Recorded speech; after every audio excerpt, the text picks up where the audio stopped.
Hello, ladies and gentlemen, crypto deep divers. Welcome back to Weekly Crypto.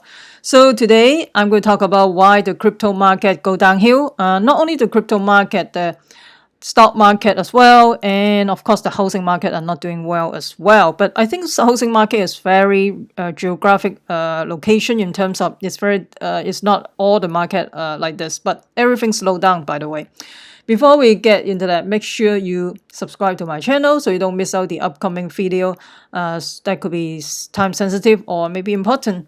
So, you can also follow me on Odysee. Odysee is decentralized YouTube. You can earn library token just by joining Odysee or just by watching video. If you're interested, you can click the link below. That will help out my channel. And I post on Gather as well as Twitter as well over there. And for this type of video, I can't even talk about in YouTube. Those will be in Bitchute. So if you're interested, you can go over to Bitchute and watch those type of video. And we talk about this is nothing new, long time ago, even before anybody talk about this coronavirus back in January, February 2020. If you're my Patreon group member, you're already ahead of the game. And anyway, I also have a Patreon group as well. If you're interested, you can go over there. So, and fun video is in Rumble. So you can go over in Rumble as well. So let's talk about why the market go downhill. It's very simple. It's very simple. It's crashing. Why it is crashing? It's because Jerome Powell, because of the inflation, it's a rate hike, and that's why it got crumbles everything. And the rate hike is only 0.75%, and I'm not surprised all this go downhill. It's basically no more cheap free money like used to be. If I think back in the good old days, a few years ago, or even before that, basically those big banks and those institutional investors, they can basically borrow billions of dollars with only 1% interest rate. There's so much cheap liquidity at the time. So the cost of borrowing is so cheap. So they basically borrow like 1% from the Fed or whatever, those big institutions, then they can just buy a whole bunch of assets. So that's why all this money go to the real estate, go to the stock market, go to cryptocurrency, everything got pumps up. And the liquidity is so cheap. So basically, it's a free money. They borrow 1%, but the gain is more than 1%. Look at Bitcoin back then. It's 60-some thousand, right? 60, I think 60, at the highest point, 68,000. And the stock market has gone haywire as well, along with the housing market back then. It's gone haywire. If you still remember January, February 20 this year, the housing market has been crazy. You have 10 offers. I think during the pandemic, not only in January, February, I think since last year have been hitting up. But the highest point I think is in January, February. You have like 10 offers for one house, all this crazy stuff. And of course, right now the housing market has also slow down because of the increased interest rate. So right now the interest rate is almost get to 6%. And the cost of borrowing is very expensive compared to used to be. The mortgage, if you get into a mortgage back in January, February this year, you're paying like 3% or 3.5%. And right now it's more than double. I think right now probably you have to pay 6% just to get a mortgage. So just imagine basically you have to pay more than double just for the mortgage. And but the thing is, we have been so long for the easy money policy for more than a decade. If you still remember back in 2008, after the 2008, 2009, after the financial crisis, basically they put in a whole bunch of liquidity to all the institutions, even though those community community bank, they said they don't want the money. The Fed said, no, I'm going to give you the money. So even though some community bankers, they are fine, they are not in those supplying mortgage loan and all that, they don't have any issues. And they just force the bank to take all the money from the Fed or whatever. And all this extra money, all this cheap liquidity just inflame the market. And right now, of course, the Federal Reserve is always, they are very slow to respond in terms of inflation, and everything get to too late. Then they have no choice but to do a whole bunch of They are really reacted really slow, by the way. If you still remember back in the housing crisis back in 2004 and 2005, and right before the collapse of the housing market, Ben Bernanke is saying that, oh, the housing market is very strong, blah, blah, blah, blah, and all that, right?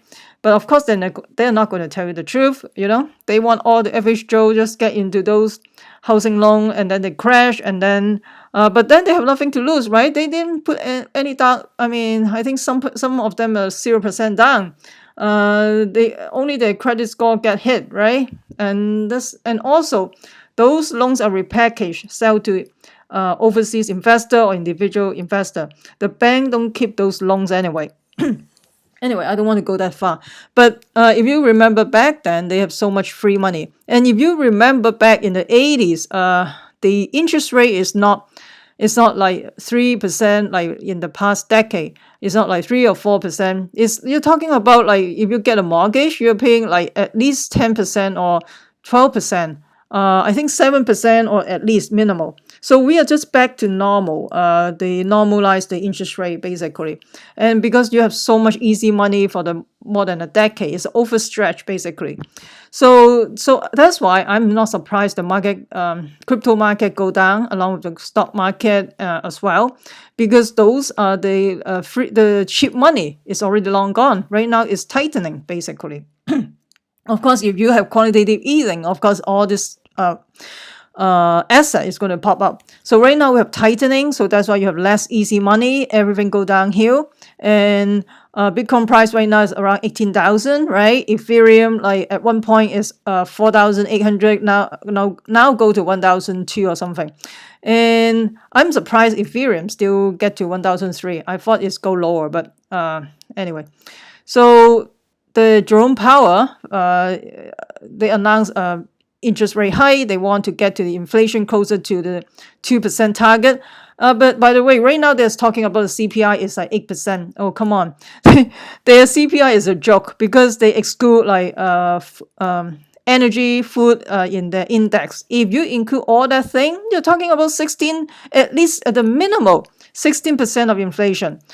I mean, depending on depending on what are the stuff that you're buying, some of them even like raw materials, they go over like 20 to 25%. You're talking about at least 20% inflation, but of course they're not gonna tell you. So this will be a very painful rate hike, but the rate hike is going too late.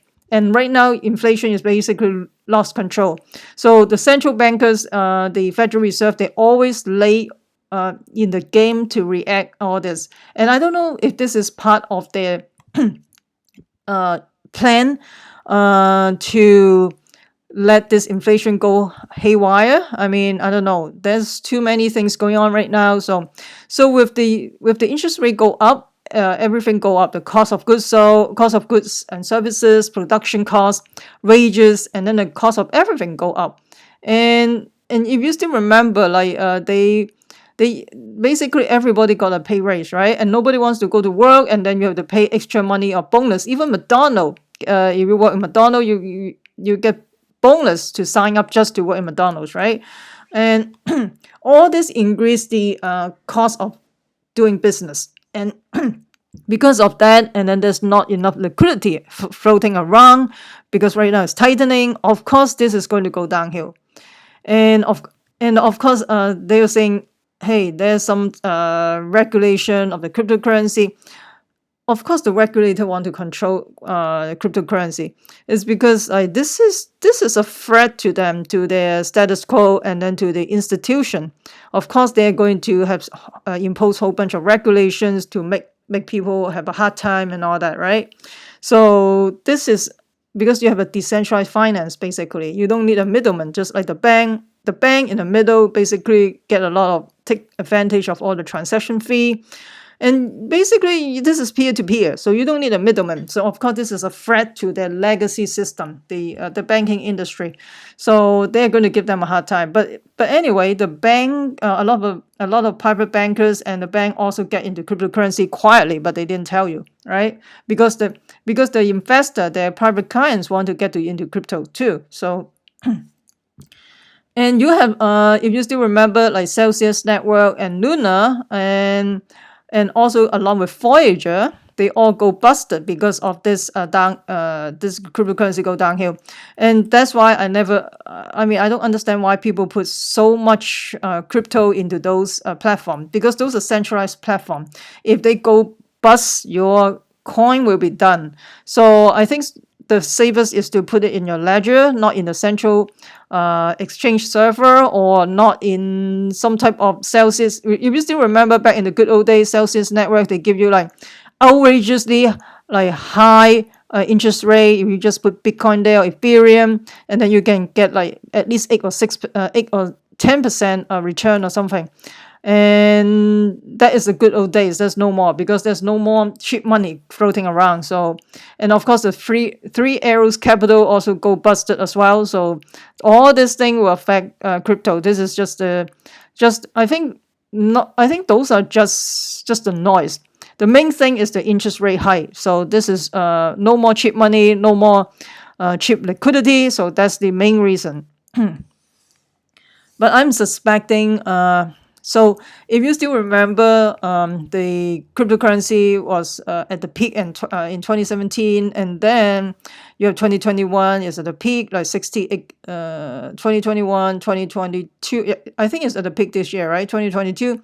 So probably every 3 to 4 years, there's a cycle. I think the cycle, this bull market cycle probably maybe finish a little bit, then you're going to, but the cycle is pretty short, so there will be the next year come around, probably 2024, 2025, it will be the next cycle. I'm suspecting we'll going back to all-time high again. At that time, maybe you're talking about super hyperinflation, so people get into crypto, just like in Venezuela, in a whole bunch of country, they have a trouble with their currency, devaluation of the currency, they go to crypto. I hope we are not get to that point, but it looks like we are heading to that direction. Comment below if you agree with me, or if you don't agree with me about what's going on right now, and what do you think about the future? Do you think the interest rate hike is the factor for all this collapse? All this correction for the crypto and stock market, along with the housing? And do you think there will be hyperinflation in the future? Comment below. I would love to hear from you. So if you find this video helpful, smash the like, subscribe to my channel, also share with your friends, make sure you subscribe so you don't miss out the upcoming video that could be time sensitive. Also, you can follow me on Odysee, Twitter, Gather, and Bitchute. And of course, you can find some fun video in Rumble as well. And if you're interested, you can join my Patreon group. So remember, crypto deep divers, we the people take control of our money. Stay wise, stay safe, peace. I'm not your financial advisor. Investing in cryptocurrency, commodity, and stock market can have inherent risk. Please use a due diligence. This video is only for entertainment purposes, not a financial advice. If you have any questions about the cryptocurrency or your or the general market condition, you should always consult with your financial planner. I'm not responsible for any loss or future loss for this video or future video. This is just for entertainment purposes. And peace out.